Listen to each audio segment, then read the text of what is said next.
Hello everyone, मैं मिथुन सिंह स्वागत करता हूं आप सभी का। आशा करता हूं आप सभी बहुत अच्छे होंगे। JTET previous year question paper 2016 की बात हम लोग करेंगे, जिसमें कि पेपर वन, आई रिपीट, ये पेपर वन का सिलेबस के अकॉर्डिंग जो क्वेश्चन पूछा गया था उसी के बारे में हम लोग बात करने वाले हैं। पेपर वन यानी कि 1 to 5 के लिए। अब क्या ये 6 to 8 वाले के लिए भी अच्छा रहेगा देखना? बिल्कुल रहेगा और डेफिनेटली आपको देखना चाहिए, क्योंकि लैंग्वेज पेपर किसी भी कैटेगरी में आप जो है उसे डाल नहीं सकते हो 1 to 5 के लिए, ना ही 6 to 8 के लिए। तो आपके लिए हर क्वेश्चन इंपॉर्टेंट है। तो जो 2016 में क्वेश्चन पूछे गए थे उसी के अकॉर्डिंग मैं आपके लिए जो है वीडियो तैयार करके लाया हूं। आगे बढ़ते हैं और वेरी फर्स्ट क्वेश्चन से इसकी शुरुआत करते हैं। पहला क्वेश्चन देखिए क्या है। The feminine gender of the word ship is. Ship यानी कि शिप का जो है फेमिनाइन जेंडर, यानी कि जस्ट इसका अपोजिट आपको करके बताना है कि क्या होगा। तो देखिए, अगर मैं बात करूं मेयर की, तो मेयर मतलब होता है मादा घोड़ा, या फिर आप इसे घोड़ी भी बोल सकते हो। हिंदी में घोड़ा को घोड़ी बोला जाता है, ठीक है। तो ये तो घोड़ी के लिए जो है शब्द प्रयुक्त होगा, तो ये तो ऑप्शन आपका होगा नहीं, ठीक है। अब देखिए दूसरा है विक्सन। विक्सन का मतलब होता है मादा भेड़िया। इसका क्या होता है? मादा भेड़िया। तो ये भी ऑप्शन आपका क्या होगा? इनकरेक्ट हो जाएगा। ये तो ऑप्शन सही नहीं होगा ना। आपसे शिप के बारे में पूछा जा रहा है, भेड़ के बारे में पूछा जा रहा है, ठीक है। तो ये भी नहीं होगा। और बीच का मतलब आप लोग जानते हो कि कुतिया होता है, कुत्ता का जस्ट अपोजिट क्या होता है? कुतिया। तो ये ऑप्शन भी आपका क्या होगा? तीनों ऑप्शन तो नहीं होगा, ये मैंने बता दिया। तीनों का मतलब क्या है ये भी बता दिया। आगे एग्जाम में ये भी सवाल पूछे जा सकते हैं, लेकिन इसका जो सही आंसर हो जाएगा वो हो जाएगा ईव। ईव का मतलब होता है मादा भेड़। आंसर आपका क्या हो जाएगा? Option number B. आगे बढ़ते हैं अगले सवाल की ओर। The adjective form of word occur. Occur का जो है आपको पूछा गया है कि इसका एडजेक्टिव फॉर्म कैसे बनाओगे। अकरिंग, तो ये जिरेंड वाला फॉर्म हो गया, ये तो होगा नहीं। एकरेंस, एकरंट या फिर एक्यूरल, क्या होगा इसका सही जवाब? तो देखिए इसका सही जवाब हो जाएगा एक्यूरेंट, ऑप्शन नंबर सी। एडजेक्टिव बनाने का ये तरीका है। खैर, अलग से क्लासेस जब मैं लाऊंगा एडजेक्टिव के ऊपर, मैं प्रोनाउन, नाउन के ऊपर में, तो आपको कुछ चीजें बताऊंगा जहां से आप चीजों को सीख पाओगे। फिलहाल के लिए आंसर आपका सी करेक्ट आंसर हो जाएगा। अगले सवाल की ओर हम लोग बढ़ेंगे। अगला सवाल देखिए क्या है। एक और बात याद रखिएगा, जेटेट 2024 में आपको हर सेक्शन में पास करना जरूरी है।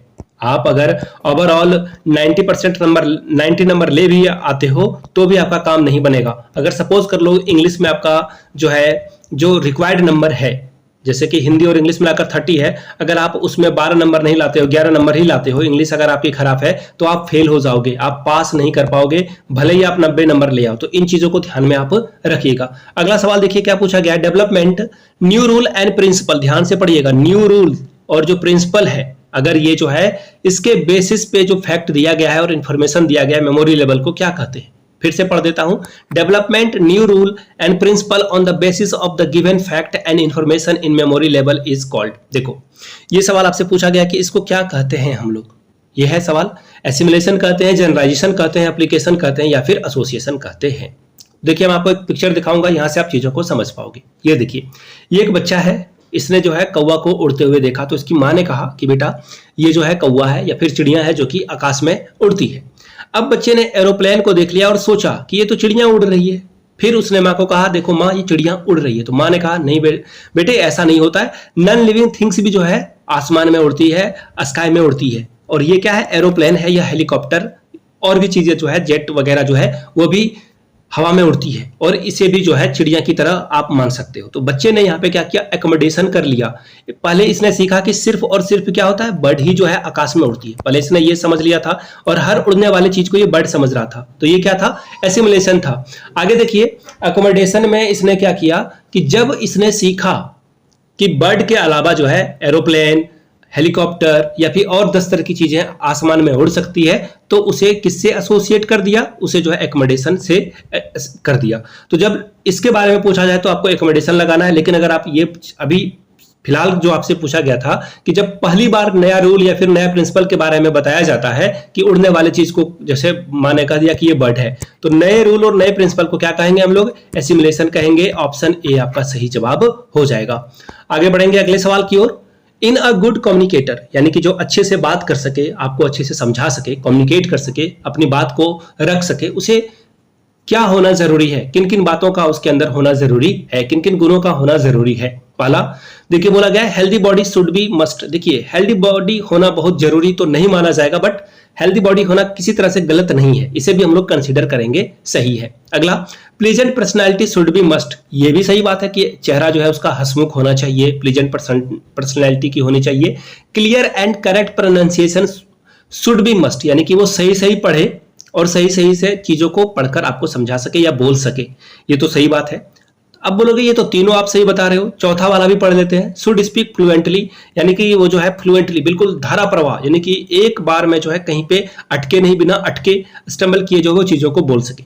सारा सही है, लेकिन सबसे बेस्ट ऑप्शन आपको चुनना है। तो सबसे बेस्ट क्या हो जाएगा कि जब वो क्लियर कट में चीजों को और सही सही प्रोनाउंसिएशन कर पाए, वो सबसे अच्छा क्या होगा, गुड कम्युनिकेटर होगा। यानी कि ऑप्शन नंबर 4 क्या होगा, इसका सही जवाब हो जाएगा।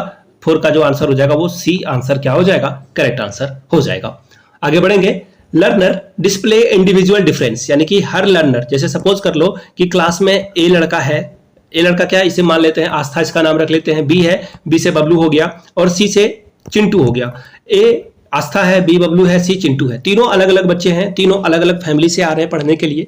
अब बोला गया है कि तीनों जो है अलग अलग ढंग से जो है, ऑब्वियसली बात है, सबसे पहले तो एक लड़की है, 2 लड़के हैं, यहाँ पे एक डिफरेंस आ गया। इसके अलावा क्या डिफरेंस है, तीनों के फैमिली बैकग्राउंड में डिफरेंस आपको देखने को मिलेगा। तो तीनों के पढ़ने के या सीखने के तरीके भी अलग अलग होंगे, क्योंकि सबके माँ बाप अलग अलग हैं, तो पढ़ने और सीखने का तरीका भी अलग अलग होगा। तो ऐसे में टीचर को क्या करना चाहिए, अब देखिए एक एक करके ऑप्शंस को हम लोग एक्सप्लोर करेंगे, देखेंगे। पहला, instant on uniform pace of learning. Uniform का मतलब होता है एक ही तरह से सभी को सिखा देना। जैसे सपोज कर लो कि एक ही तरह से सभी को अगर सिखाया जाएगा, तो ऑब्वियसली है ना कि सपोज कर लो चिंटू कमजोर था, तो चिंटू क्या आस्था और बबलू के साथ मैच कर पाएगा, क्या वो सीख पाएगा, क्या नहीं। अगर आस्था और बबलू तेज है तो वो दोनों अच्छे से सीख जाएंगे, लेकिन चिंटू के लिए वो चीजें सही नहीं होगी। सपोज कर लो अगर मैं बोलूं कि सभी लोगों को एक लाइन में रखकर जो है दौड़ाया जाए, आप बोलोगे बिल्कुल सही बात है, ये बराबरी का मौका है, इक्वालिटी वाली बात है। लेकिन मैं अगर बोल दूं कि एक लड़का यहाँ पे है जो कि एक पैर से वो चल नहीं सकता है, यानी एक पैर उसका जो है ठीक नहीं है, ऐसे में आप बोलोगे नहीं ये तो गलत है, ये अनफेयर हो जाएगा। तो ठीक उसी तरह से सभी लोगों के लिए एक जैसा पढ़ा करके जो है आप बराबरी नहीं करा सकते हो, किसी को ज्यादा पुश करने की जरूरत पड़ेगी। यहाँ पे इंडिविजुअल डिफरेंस के बारे में बोला जा रहा है, तो एक तरह से आप पढ़ा करके जो है चीजों को ठीक से नहीं आगे ले जा सकते हो, ये इनकरेक्ट हो जाएगा। इनफोर्स स्ट्रिक्ट डिसिप्लिन, देखो ये ऑप्शंस जैसे दिखे ना, स्ट्रिक्ट वाला या फिर रोट लर्निंग वाला, ये वर्ड जैसे दिखे, मैं एक वर्ड आपको अगर देखो एक्चुअली है ना, अगर आपको लग रहा है कि एक जो है रोट लर्निंग पे या फिर किसी और तरह से जो है एक वीडियो बनाई जा सके जहां पे टैग वर्ड में आपको सिखा सकूं कि ऐसे वर्ड को देखने के साथ ही जो है आपको नेगेटिव वर्ड को से जो है दूर भागना है, पॉजिटिव वर्ड्स की तरफ आना है। तो इसके लिए अगर वीडियो चाहिए होगा तो नीचे कमेंट करके टैग्स लिखिएगा, तो एक वीडियो मैं आप लोगों के लिए बना दूंगा। आगे देखिए, तो ये डिसिप्लिन वाले वर्ड से जो है आपको दूर भागना है, तो पहला 2 ऑप्शन तो इनकरेक्ट हो गया। तीसरा, provide a variety of a learning experience, ये बिल्कुल सही बात है। अभी फिलहाल आगे बढ़ेंगे।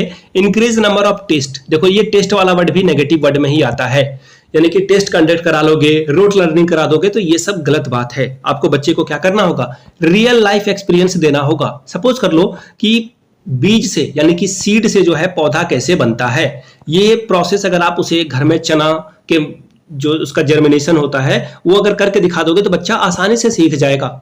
उसे सिर्फ बता दोगे तो वो आसानी से नहीं सीख पाएगा। यानी कि अगर आप उसे लर्निंग एक्सपीरियंस दोगे तो बच्चा क्या होगा, आसानी से सभी चीजों को सीख पाएगा। ऑप्शन सी यहां पे क्या होगा, करेक्ट आंसर हो जाएगा। आगे बढ़ेंगे क्वेश्चन नंबर 6 की ओर।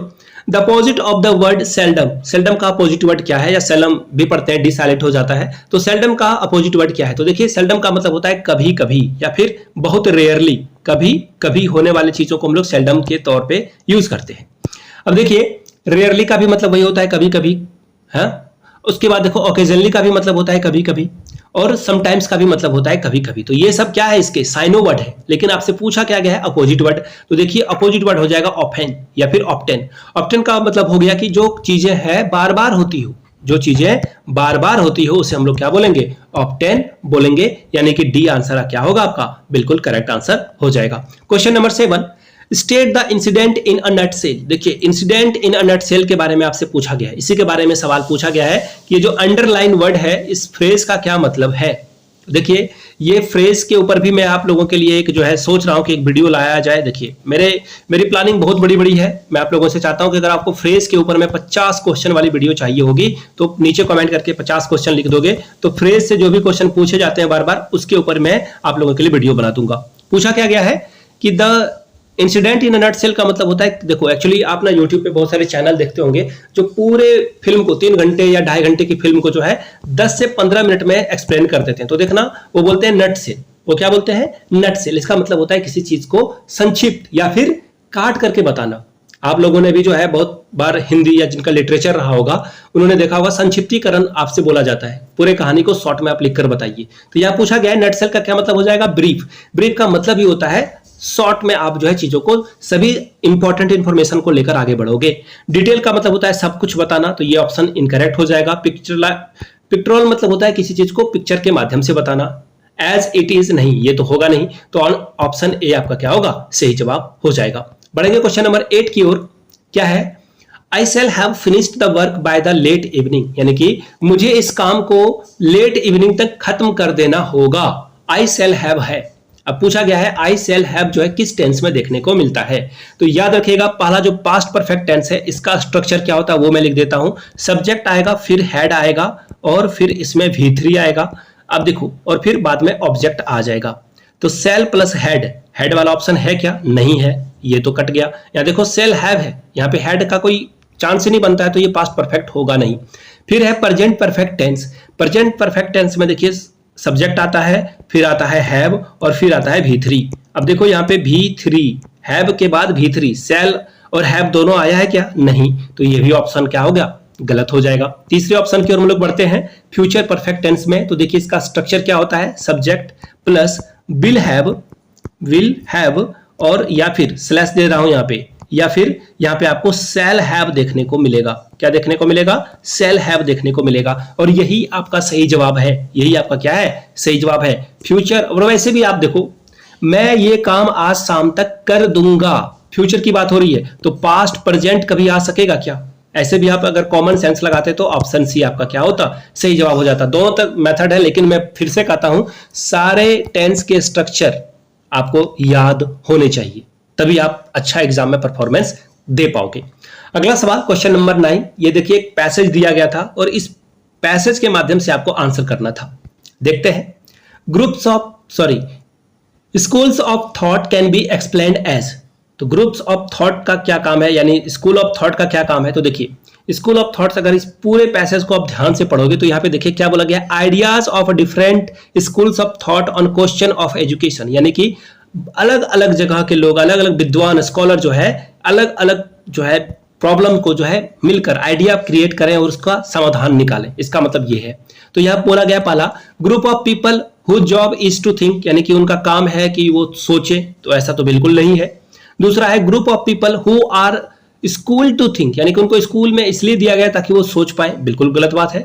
Group of people who study in a particular school through thoughtfully, यानी कि वो जो है कुछ लोग ऐसे हैं जो कि क्या करें, एक पर्टिकुलर स्कूल में पढ़ें, ये भी गलत बात है। यहाँ स्कूल्स ऑफ थॉट का मतलब होता है कि ऐसा ग्रुप जहां पे सभी का जो आइडिया है सेम आइडिया हो, एक ही आइडिया हो। जैसे कि भारत को जिताना हो तो कोई बोलेगा कि नहीं मैं पहले बॉलिंग कर लूंगा तो जिता दूंगा, ठीक है।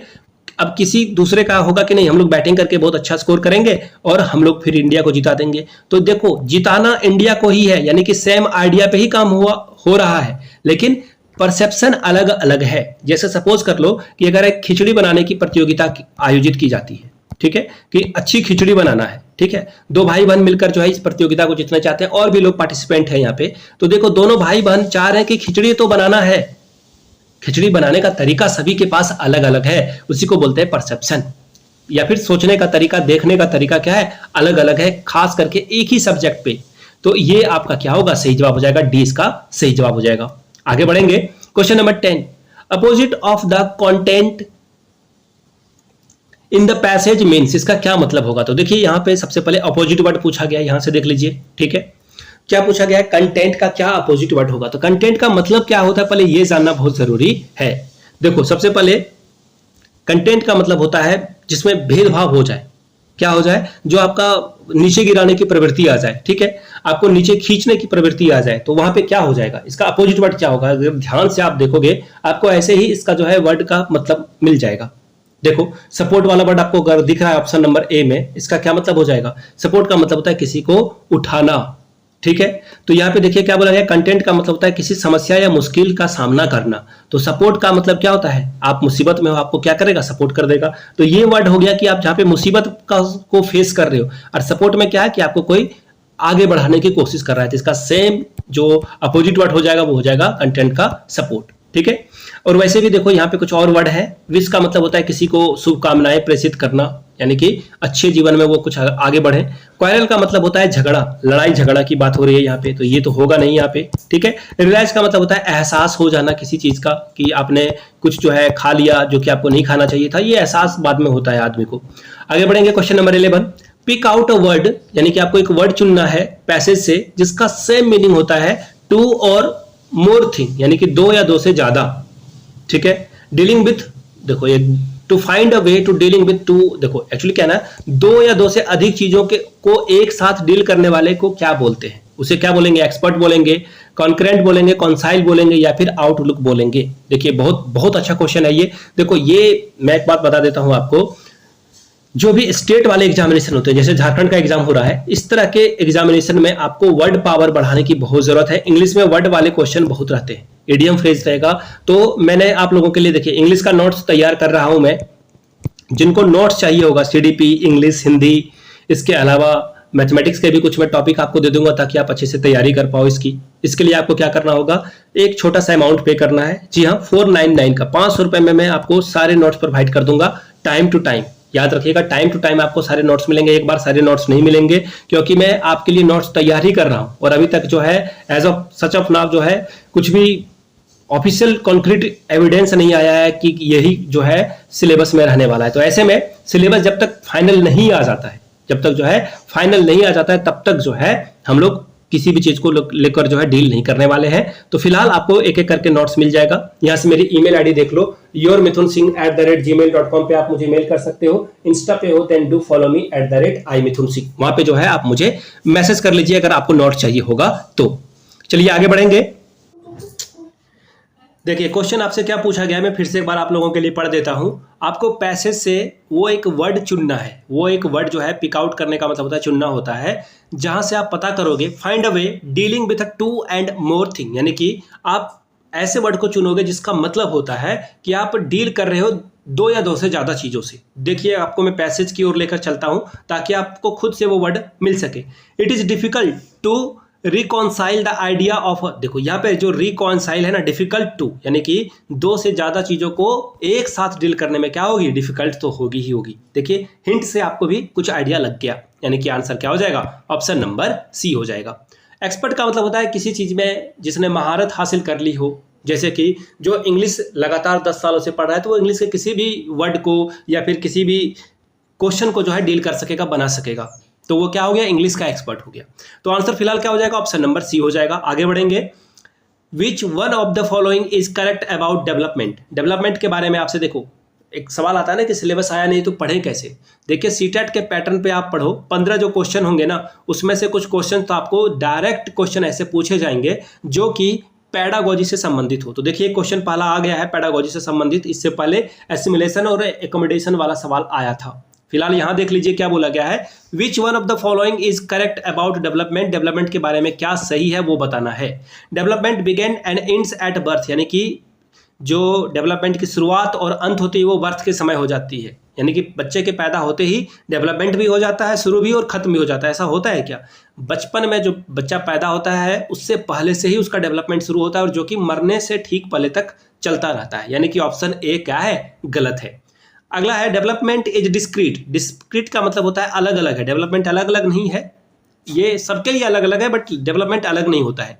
Development is uni dimension, uni का मतलब क्या होता है पहले ये जान लो, यूनी का मतलब होता है एक, यानी कि एक ही डायमेंशन में चलने वाला है। बायो अगर आपको BI दिखे, ठीक है, इसका मतलब होता है 2 डायमेंशन। तो यहाँ पूछा गया यूनी डायमेंशन है, तो बताओ कभी भी विकास एक ही तरफ होगा, हो सकता है कि आपका एक पैर जो है एक ही तरफ बढ़ता जाए, ऐसा नहीं होता ना, पैर के बढ़ने के साथ साथ उसकी मोटाई भी बढ़ती है, तो यानी कि ये यूनी डायमेंशन तो होगा नहीं। 3 ऑप्शन तो ऐसे ही कट गए, तो यानी कि आंसर क्या होगा आपका, ऑप्शन नंबर बी होगा। बी क्यों होगा वो जान लो आप। Socio culture context play an important role in development, देखिए सोशियो कल्चर का क्या मतलब होता है, जैसे आपने दिवाली मनाई, क्या मनाई, दिवाली मनाई, ईद मनाई, ठीक है, या फिर आपने क्रिसमस मनाया, तो जो आप देखते हो, आप पूछते हो कि हम लोग जो है रंगोली क्यों बना रहे हैं, हम लोग दिए क्यों जला रहे हैं, हम लोग सेवैयां क्यों बांट रहे हैं, टोपी क्यों पहन रहे हैं, एक दूसरे को गले क्यों मिल रहे हैं। तो इससे क्या होगा, बच्चे के अंदर एक डेवलपमेंट आएगा। इससे क्या आएगा, डेवलपमेंट आएगा। वो मूल्यों को सीख पाएगा, भगवान राम के मूल्यों को सीख पाएगा कि भगवान राम अयोध्या से वापस लौटे थे तो हम लोग दिए जलाते हैं उनके स्वागत में। तो इससे बच्चा क्या होगा, डेवलपमेंट उसका बढ़ेगा कि हम लोगों को भी अच्छे कामों की तरफ प्रेरणा लेने की जरूरत है। ये तो वह कल्चरल वाला मैंने एग्जांपल दिया। और सोशियो का मतलब हो गया, सोसाइटी में आप रहोगे तो उसके अंदर कॉपरेशन की भावना आएगी, यानी कि कॉपरेशन का मतलब क्या हो गया, एक दूसरे से मिलजुल कर रहने वाली भावना आएगी। तो ये बातें यहाँ से आपको देखने को मिलती है। तो ऑप्शन बी आपका क्या होगा, सही जवाब हो जाएगा। बी के साथ आपको आगे बढ़ जाना था। आगे बढ़ेंगे अगले सवाल की ओर। If any student ask wrong questions in the class then your reaction will be. अगर कोई बच्चा आपसे गलत सवाल क्लासरूम में पूछ लेता है तो आप क्या करोगे, बच्चे को पीट दोगे, बैठा दोगे, या फिर उसे बोलोगे कि अच्छे से सवाल पूछूं। Tell the effect of wrong answer. आप बोलोगे कि नहीं, ये जो गलत सवाल है इसका अगर आप गलत जवाब दे दोगे तो इसका क्या प्रभाव हो सकता है, ये आप समझाने लगोगे, टाइम बर्बाद होता है। नहीं, ऐसा काम आप बिल्कुल नहीं करोगे। आप उसे धमकाओगे और चुप करने या फिर उसे जो है बैठने के लिए बोलोगे, बिल्कुल नहीं। आप बच्चे को कभी भी डांट, धमका या पीट नहीं सकते हो, ये याद रखना है आपको। Point out the mistaken by the given example. ये बिल्कुल सही आंसर है। अब इसको एक्सप्लेन करेंगे, पहले तीसरा ऑप्शन देख लेते हैं।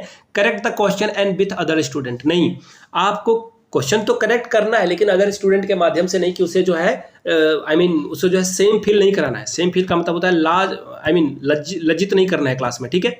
अब देखो ऑप्शन बी क्यों सही हुआ। आप बताओगे कि आपने कहाँ पे गलती करी है, बच्चे को आप बताओगे कि आपने क्या मिस्टेक किया और उसे कैसे ठीक करोगे, उसके लिए आप उसको क्या बोलोगे, एग्जाम्पल के माध्यम से समझाओगे। तो बी आपका क्या होगा, बिल्कुल एब्सोल्यूट करेक्ट आंसर हो जाएगा। बी के साथ आपको आगे बढ़ना था। चलिए आगे बढ़ेंगे।